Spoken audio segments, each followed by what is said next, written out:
In today's video, we're looking at a point stacker that can be surprisingly valuable. We'll also do a deep dive on the Hyatt Devaluation and how some cities like Tokyo and New York have fared, and also some destinations like Hawaii and the Maldives. Big favor before we dive into everything is to give this a thumbs up to help with the algorithm. If you know someone that might benefit, then share this with them. One of the most interesting opportunities right now is Paze. This is a digital wallet that allows them to make purchases online. It was created by a consortium of banks, which include Chase and Capital One, along with others, and the goal is to make a more secure and less manual experience. I guess you could think of it like PayPal, or I guess a better comparison might be Shop App, which is pretty standard nowadays. Yeah, one-step checkout and actually a bit more secure since your card numbers get tokenized. The partners do look a little bit raw right now, but I do expect it to grow.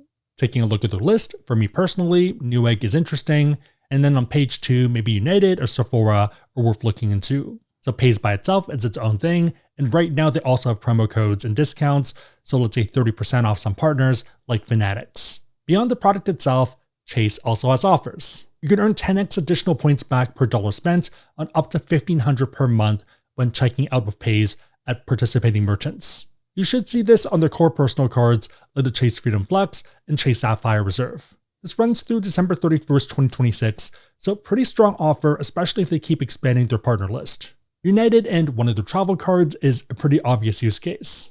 So with the Chase Sapphire Reserve, you're getting 4x back on flights booked directly, but also 10x additional on up to $1,500 spend per month here, meaning that you might be getting up to 14x back. I think this is a great example of a win-win. We're getting upside as early adopters, and Chase is increasing the value of a product that they made. On the low end, Shop App has intrinsic value of $1 billion for Shopify. On the top end, PayPal has a market cap of $39 billion. Beyond the value of the product, it also gives them leverage and optionality. Let's say credit card interchange fees get capped. This is another avenue for them to make money and to reward cardholders. Best case, this is their next Zelle. So if you didn't know, the consortium of banks did the same thing back in 2017 with Zelle. I still mostly use Venmo, but more options never hurt. Worst case, you're getting up to 10x value back for United, Newegg, or Sephora for the next 7 months. Let me know if any of the other partners are worth checking out. I know someone else in my building who orders from Omaha Steaks, but I wasn't sure if it was any good. Oh, also for Newegg, they obviously have computers and tech parts and stuff, but they also apparently have kitchen stuff if that's more your jam.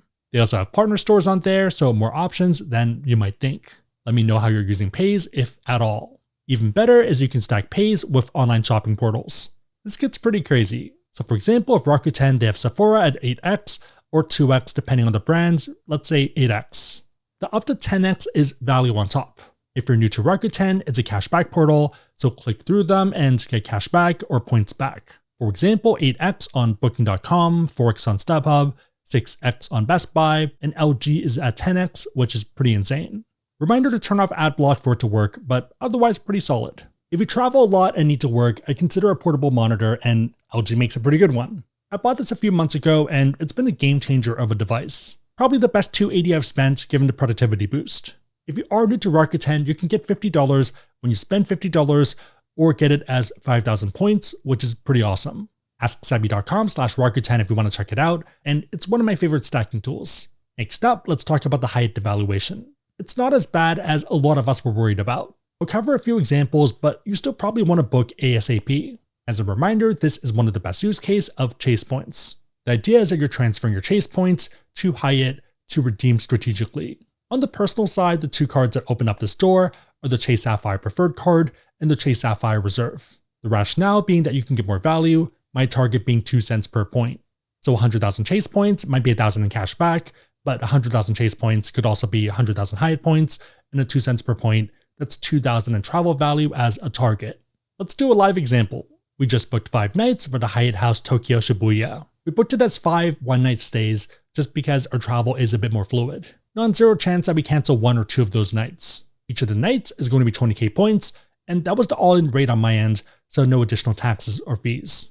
If I were to do the same exact dates but paid out of pocket, that's $522 per night. $431 is the base, and then $43 and $43 as the tax and then service charge. It is within our would pay range, but I'd rather use points. 522 times 5 nights is $2,600. 20,000 points times 5 nights is 100k points. 2610 divided by 100k is 2.6 cents per point.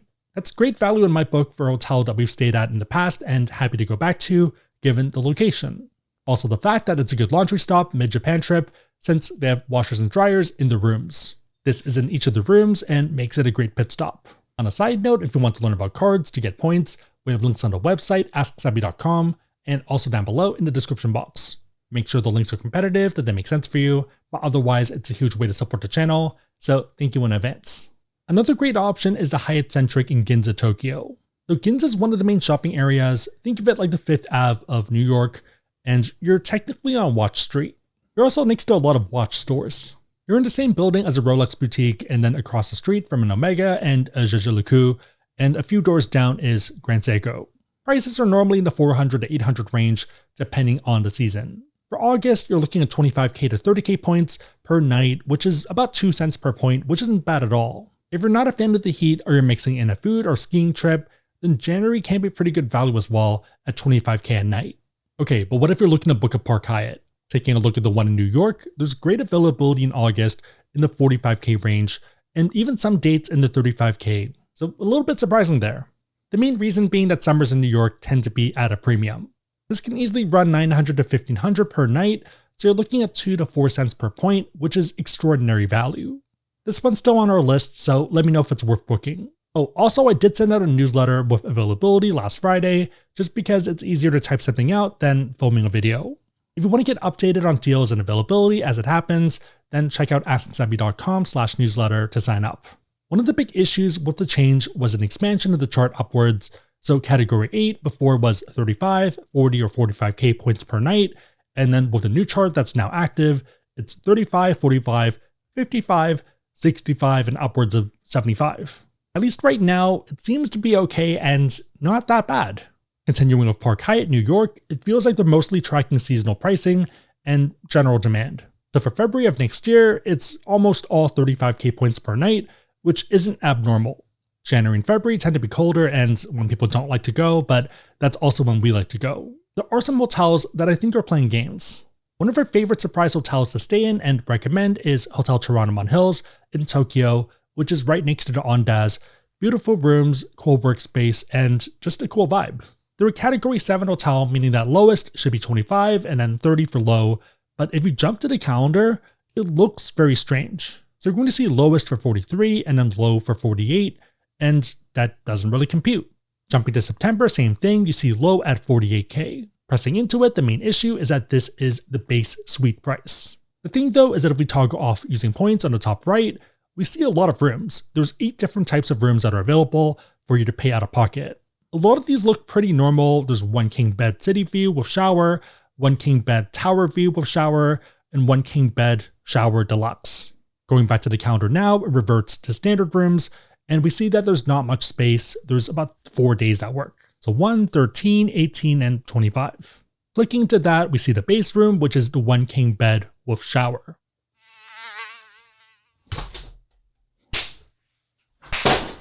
Oops, there was a mosquito. So the thing is, this is pretty high up, and I think all the rooms technically have a city view. My guess is that they're being very particular about labeling rooms, such that there's not very many standard rooms available. To me, that feels a bit dirty, but let me know what you think, or maybe I'm wrong there. Going to the top level of the Park Hyatt Tokyo, a lot of people, including myself, expected this to be one of the more brutal scenes of the devaluation. Taking a look at the prices, it doesn't seem like that's the case. So for example, for June, 45k doesn't seem that bad at all, and it doesn't even look like they're playing that much of dynamic pricing on things like weekends. July is wide open at 45k, and that's arguably the start of low season. August is super low season because it's very hot, and there's a ton of 35k nights and also 45k ones. September's back up to 45k, but still not unreasonable. October is a bit busted, only 2 nights at 55k, and right now November's busted 1 night at 55k. I do wonder if that's a function of a lot of us pre-booking stuff to lock it in before the devaluation. So I wouldn't be surprised if it opens up as people cancel. December's back to normal before Christmas, 45k isn't bad at all. January is back to low season pricing at 35k, but we actually really like it since we route through and go skiing. Knock on wood, but it feels fine for now, and I hope it stays okay. Maybe it's just the ones I'm looking at, but it feels relatively fair. Okay, but what if we go away from standard city hotels and go somewhere a bit more exotic and more aspirational and once in a lifetime. What if we go to the Park Hyatt Maldives? Depending on dates, this could easily run you $1,000 to even $2,000 per night. It does feel like a pretty big jump because I remember post shutdowns, it was around $800. Reminder that the best time to visit the Maldives is a bit opposite of when you might think. So January to April is good, and November to December is good, but summer is bad because that's monsoon season. If you go into summer, it's going to be raining a lot, so not ideal. Given that, it's unsurprising that summer is wide open, and since it's a category 7, it's at 25K lowest. There are some 30K nights and 35K, but mostly 25K. Let's say you have a $1,000 night divided by 30,000 points. That's 3.3 cents per point, which is great value. With 150K Hyatt points, that's 5 nights here. I think you'd have a pretty hard time getting 5 nights at a Maldives resort for $1,500 in cash back. With that said, for November and December, the more peak times, it's currently busted.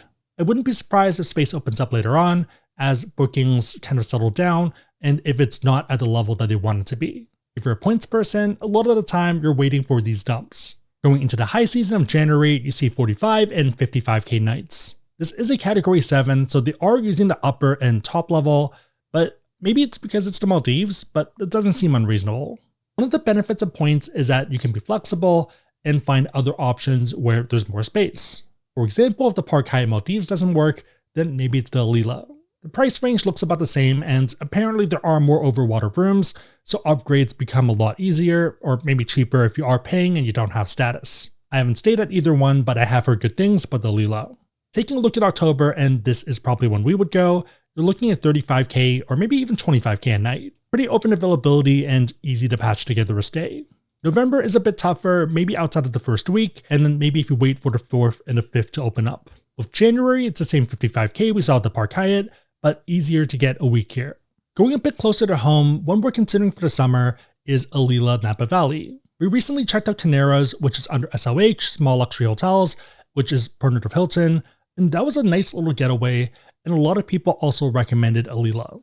It's similarly pricey in the $1,200 range, and that's why we're looking at points. Taking a look at June, it's 45K, which isn't bad at all given the retail cost. Pretty much 2 to 3 cents per point. For July, same thing, 2 to 3 cents, the caveat being that weekends are a bit tougher since they have a lot of weddings. What if you want a tropical vacation, but in the US? Grand Hyatt Kauai in Hawaii is one of the best beautiful hotels we've been to. It does feel a bit like a mega resort because it's just very sizable, and I think there are a lot of conferences there, but it's still a nice escape. If you have kids, they have a water park, which is pretty cool.